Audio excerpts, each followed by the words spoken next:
सूत जी शौनकादि ऋषियों से कहते हैं कि जीवन में गृहस्थ जीवन एक ऐसा है जहां अनेक प्रकार की अनुकूल विपरीत परिस्थिति आती है, परंतु जहां पति और पत्नी दोनों के बीच में सामंजस्य बना रहता है, दोनों मिलकर के परमात्मा की भक्ति अगर करते हैं तो परमात्मा की अति प्रसन्नता होती है। बहुत से ऐसे परिवार हैं जहां एक दूसरे में सुमति नहीं बन पाती, एक उत्तर चलता है एक दक्षिण चलता है। अगर पत्नी कहती है कि थोड़ी देर पूजा में बैठ जाओ, कैसे कोई कर ले, तो इस प्रकार की जो विपरीत परिस्थितियां आती है, ये परिस्थितियां हमारे जीवन में पारिवारिक संकट के कारण आती है।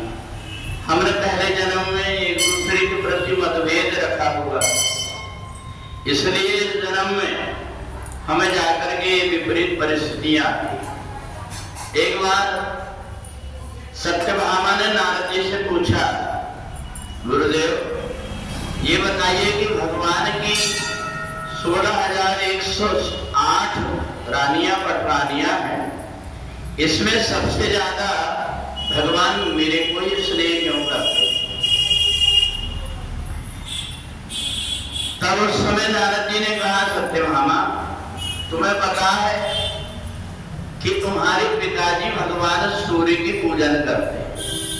भगवान सूर्य की जो पूजन करता है, इसके कारण भगवान सूर्य ने उनको एक मणि दिया जो हर दिन सोना देती।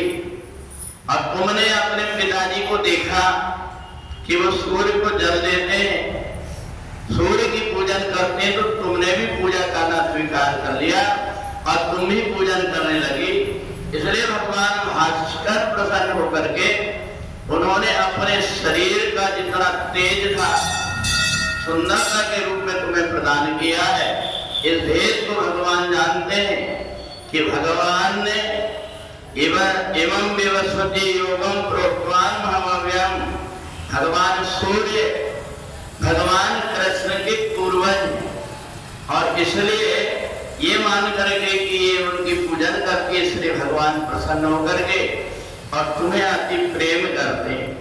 तो इसलिए तुमने जब भगवान सूर्य की पूजा करना प्रारंभ कर दिया तो कार्तिक के महीने में भगवान सूर्य को रोज प्रणाम करके जल लेते थे, तुलसी की पूजन करके और भगवान सूर्य की आराधना करते थे। इसलिए कार्तिक के महीने में जो भगवान सूर्य को प्रणाम करता है उनको अर्घ देता है, लोटे में थोड़ा सा जल लेकर के उसमें कुमकुम चंदन फूल डाल करके भगवान सूर्य को जो जल देता है, दूसरे जन्म में उसको सुंदरता भी प्राप्त होती है और भगवान की कृपा भी होती है।